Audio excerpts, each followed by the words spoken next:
Hello, welcome! This is Storyboards by Stuff Pop. I'm Josh, and this is my video on making every panel matter. I'll be contrasting two similar pages between Juniper's Long Day and Uptown Undertale, and explaining the differences in layout and composition. But before we get started, you can go buy Uptown Undertale and Juniper's Long Day, my two 10-page black and white comics bundled for 99 cents over at Gumroad, gumroad.com/stuffpopcomics. And if you're interested in more comics and comics making process videos, please subscribe. So, these are both pretty plain pages. Pretty exposition heavy. Really just explaining building the world, explaining what's going on with these characters and stories, introductions, etc.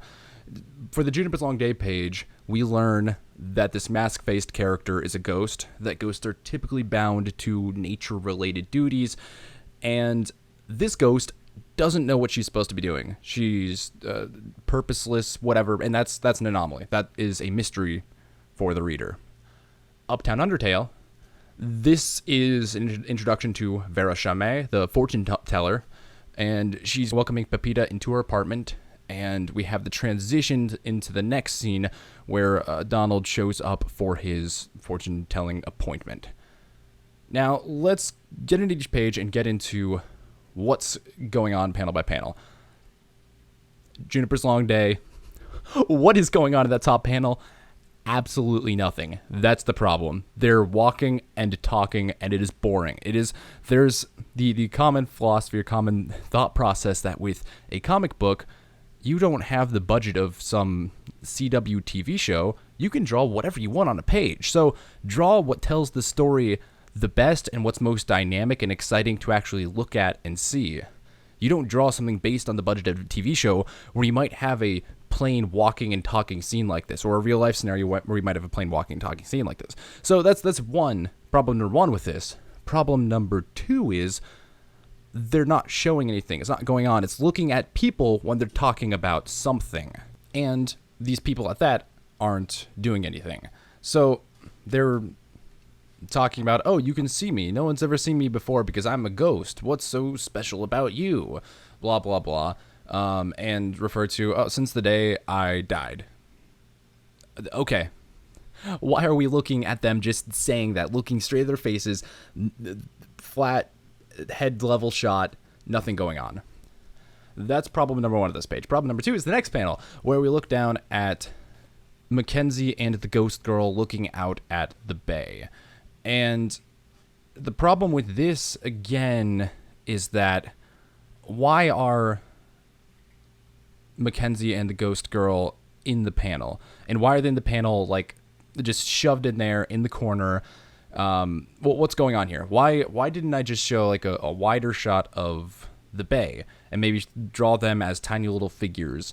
Or that effectively my problem with this is a three-quarter head turn back over the shoulder shot. Because there's no point to doing it most of the time. You'll see it can be common in some movies and TV. One example I'm thinking of is Star Wars prequels. For whatever reason, like, half the scenes are framed as behind or over the shoulder shots, three-quarters over the shoulder shots, and it works well enough for talking back and forth scenes where there's nothing going on, or maybe you want to show something in the background, blah, blah, blah. But for a comic book where it's exposition especially, and there's more opportunity to show things on screen, in panel, this shouldn't exist. Mackenzie and the ghost girl should not just be shoved in here at zero angle, looking at the most boring depiction of a bay you've ever seen. That's useless. The bottom right two panels, fine enough. Scooping water, they hand it over to the bay rain ghost spirit lady. So that's fine enough. Now, let's jump over, by contrast, let's jump over to the page from Uptown Undertale. This is page 4, and it is, again, the introduction of Pepita into Vera's apartment, and them introducing the next scene. First panel, Pepita's walking, hand on her head because she's not necessarily confused, but she's kind of naively, blindly walking forward. This is still in the introduction to the story where she doesn't fully know what's going on yet, and she's rolling with the punches. She just found out that her grandmother died. She doesn't know what to do in the city yet. She just met her grandmother's neighbor, and she's just along for the ride, really. So that's what this scene depicts. Not to mention that it's a bit more dynamic, showing I don't have to show, a 3/4 shot or the full profile of Vera here. It's just a hand leading Pepita, and Pepita is actually, walking, moving, etc. Next panel, we get to see Vera actually preparing, actually doing something actively, making tea, boiling water, when she introduces herself. Not just a plain front-on shot of her face and being like, "Hello, my name is Vera." Next panel, she is actually explaining a bit more about herself, but as she does that, we get a wider pan of her apartment. We see Pepita walking in, looking left and right, and we get to see a table that has crystal ball and some occult-like candles on it, and kind of her whole setup, her whole thing here, showing out of her simple fantasy Brooklyn apartment, she's running a small fortune-telling business.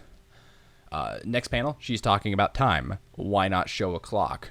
Again, this is a thing that makes more sense than just shoving them. I could have shoved those speech bubbles into the panel before, but no, that wouldn't make sense from a timing, pacing point of view, actually reading the comic. I could have just shown Vera's face there saying those words, because there's not anything dynamic, not any action going on. But no, just show something that represents what she's talking about and actually contributes to the storytelling experience. Because if you see a clock, you hear about time, it compounds the actual thing happening, the actual message getting across, I would say. And the next panel, too, you're talking about someone outside your door. Show the person outside your door, not the people talking about it. That was the problem previously with Mackenzie and the Ghost Girl. We were hearing them talk about things, and we didn't see the things.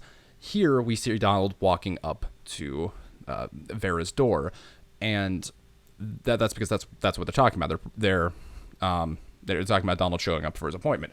So, and not only that, it's a relatively flat 3/4 view shot. Okay, it's not a very exciting angle or composition here, but it's showing everything important here. It shows, hey, look, he has a cane because he's old.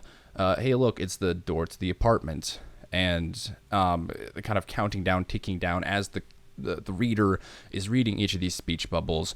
What's going on, what the next event is, and showing that there is actually time passing, actually some sense of urgency and events in life happening, not just characters standing around talking idly, making plans or deciding what the next thing to do is. No, life goes on. There's a natural flow to things, and that's what I try to get across in this panel. It goes straight from introduction, explanation, transition to the next scene.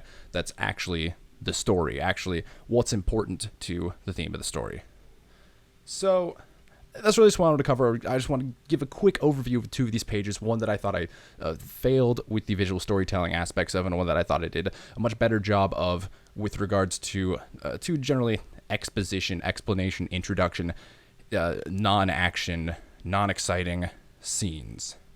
I've got a bunch more video ideas and videos coming up for different types of visual storytelling explanations and comparisons, contrasting pages and panels to show where things succeed, where things don't succeed, where my thought process goes, where I've learned along the way, and where I still have places to learn.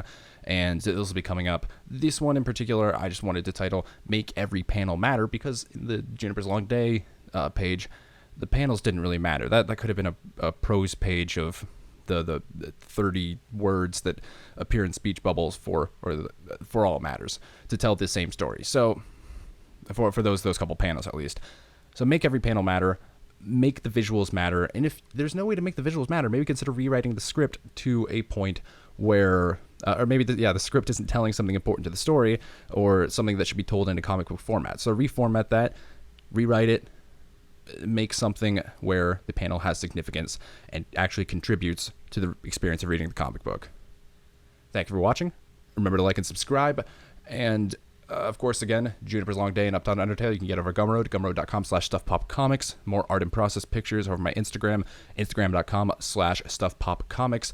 And again, I do a comedy conspiracy podcast, Okay Hear Me Out. That's OKHMO on Apple Podcasts, or just go over to stuffpop.com/okay. You can find all the links down in the description. Thank you for watching. Have a good day.